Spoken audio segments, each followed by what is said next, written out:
what's going on, guys? So one of my most popular videos from my last build series was my Methods Bandage Cube build video. Now, I love that puzzle, and I ended up sending it to Red KB so that he could make a couple videos on it, and he ended up hating it because he didn't know how to solve it, but he figured out a solution for it, and he made a really interesting video on it. So I wanted a Methods Bandage Cube, but I didn't have one because I kind of sent mine to him. So I needed to build another one, and since I had already made a video on it, there was no real point in making another build video. But I decided, because I have perfectly cut stickers by Oliver from Oliver's Stickers for a Methods Bandage Cube, that I should build another. Let's get started. So to start things off with making a bandage cube, the first thing that you want to do is mark out very clearly all the areas that you're going to glue together. Now in this particular case I was making a Methods Bandage Cube, so I had to do a lot of marking on all of the pieces, and you can see where all of the pieces connect to each other right here, but on other bandage cubes sometimes you won't have to mark all the pieces and there'll be a lot less bandaging to do. And now the marking out was done, it was time to start bandaging all of the pieces. I got the super glue out and all I did was drip it onto all of the areas that the lines intersected between the gaps of the pieces. Now it's important to note that during this step, the aim is not to seal the pieces together. The idea is to hold them together while you disassemble the puzzle so that you can glue them together properly a little later on. But for now, I glued all the pieces together, and after that was done, it was time to disassemble the puzzle. And this is where the first speed bump of making a bandage cube came in. So in the particular case of this puzzle, I just prized the center cap off to disassemble the puzzle. But the actual problem with the centerpieces is that you have to drill holes in them in order to access the screws. The reason being is that after we glue the pieces together properly, you're not going to be able to remove those center caps. Now that I had all the pieces out, it was time to glue them together properly. The best way to go around doing this is to glue all of the black areas that you wouldn't be able to access on the exterior of the puzzle. So I dripped it between all of those pieces, and then I left them to cure. As far as the center caps go, I got my drill out and I got a 5mm drill bit and I drilled it into all of the center caps. Now I have a special screwdriver shaped bit that is able to fit within these holes, but your results may vary as to whether or not you can actually get a screwdriver in there. I took all the stickers off the pieces. This isn't 100% necessary, but it will make your life a little bit easier while filling.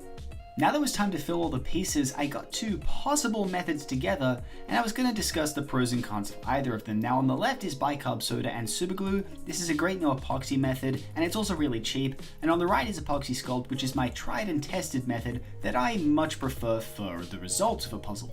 Now epoxy sculpt is a little more user friendly. Basically you mix up equal parts of A and B and then you press it between all the gaps of each of the pieces.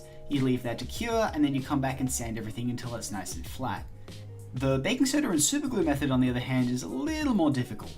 What you have to do is drip superglue between the gaps of the pieces and then dunk it into a tub of baking soda. After that's done, the baking soda will solidify the superglue and you'll end up with this mound of material that you can sand down immediately. I decided to go with the superglue and baking soda method for this build because it's the only method that I haven't actually tried for an entire puzzle yet, apart from my fuse cube. I took the pieces over to my belt sander and I sanded them all flat. It's important to wear a dust mask while doing any sanding because, especially with this material, it makes a lot of dust and it's really not something that you want to breathe in. I finished sanding one of the pieces just to kind of test the material and how well it sanded, and you can see it compared to a piece that wasn't sanded, and there was a significant difference between the two of them. Now sanding bandage pieces may look easy, but it is definitely not. You want to make sure that you sand all of the areas on the inside of the pieces as flat as humanly possible. The reason for this is that you want to make sure that there aren't any lumps and bumps or gashes on the sides of the pieces that rub against other pieces. This makes the toning quality a lot better. You can definitely feel even the slightest bump on the sides of pieces, and it's definitely something that you want to avoid if possible. After I had established how well the material had sanded, I took all of the pieces over and I sanded each and every one of them to get them ready for rounding off. After I was done with all the pieces, I rounded off each of them with a nail file, and then I took them over to some Scotch-Brite to make them nice and smooth. After rounding off all of the pieces, I kinda got to grips with how this material sands, and I wasn't a huge fan of it. You see, this material is just way too hard to be sanded uniformly with the plastic of the puzzle. The reason I like epoxy sculpt is because it's a little softer than this material, which means it sands almost identically to the ABS plastic that these pieces are made of. I painted all the pieces individually. I'm not entirely certain as to why I did this, but I just wanted to see what these pieces looked like painted before I reassembled the puzzle. After I was finished painting all the pieces, it was time to reassemble the puzzle, and I needed to get a template to figure out how all the pieces went together. Luckily, I found a template online, which was the same template that I used to mark out all of the pieces, and I'll leave that linked in the description of this video.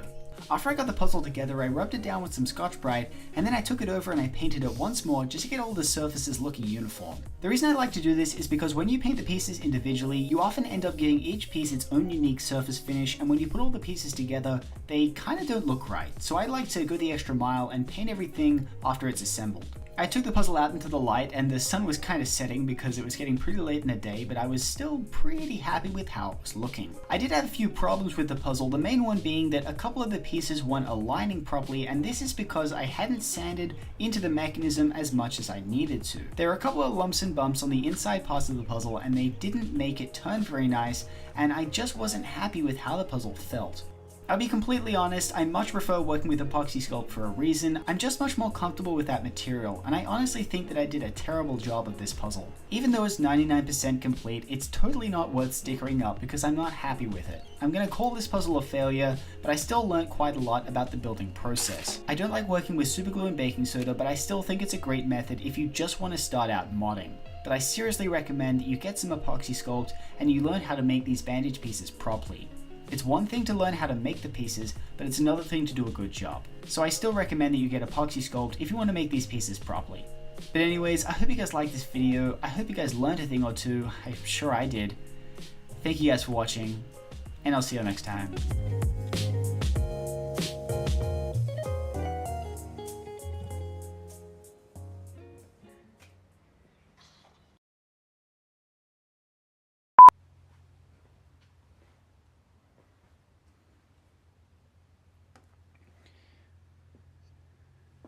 No.